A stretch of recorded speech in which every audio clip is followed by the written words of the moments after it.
Aphrodite, the Greek goddess of love, beauty, and desire, is associated with several symbols that are significant in her worship and mythology. Some of her major symbols include seashells, myrtles, roses, doves, sparrows, and swans. Seashells are one of the prominent symbols of Aphrodite.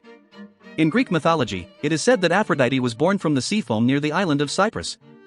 This origin story is often depicted in art and literature, with Aphrodite rising from the waves, accompanied by sea creatures and seashells. Myrtles are also closely associated with Aphrodite.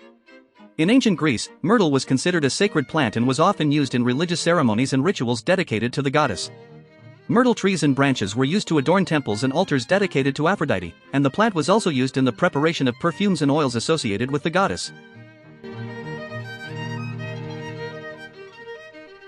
Roses are another significant symbol of Aphrodite.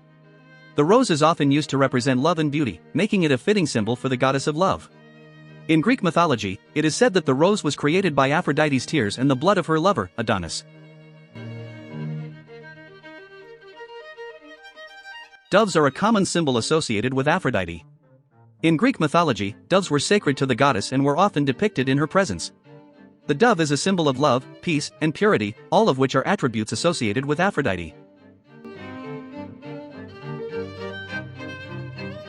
Sparrows are also linked to Aphrodite in Greek mythology. In some stories, it is said that sparrows were sacred to the goddess and were often used as offerings in her temples. The sparrow is a symbol of love, protection, and companionship, all of which are important aspects of Aphrodite's domain.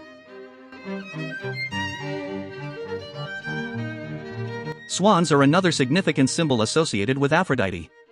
In Greek mythology, the swan was often used to represent beauty, grace, and elegance, all of which are attributes associated with the goddess.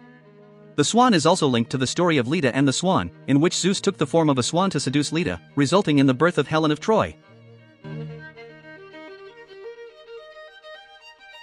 The cult of Aphrodite was largely derived from that of the Phoenician goddess Astarte, who was a cognate of the East Semitic goddess Ishtar. The worship of Astarte and Ishtar had a significant influence on the cult of Aphrodite, and many of the symbols associated with Aphrodite can be traced back to these earlier deities.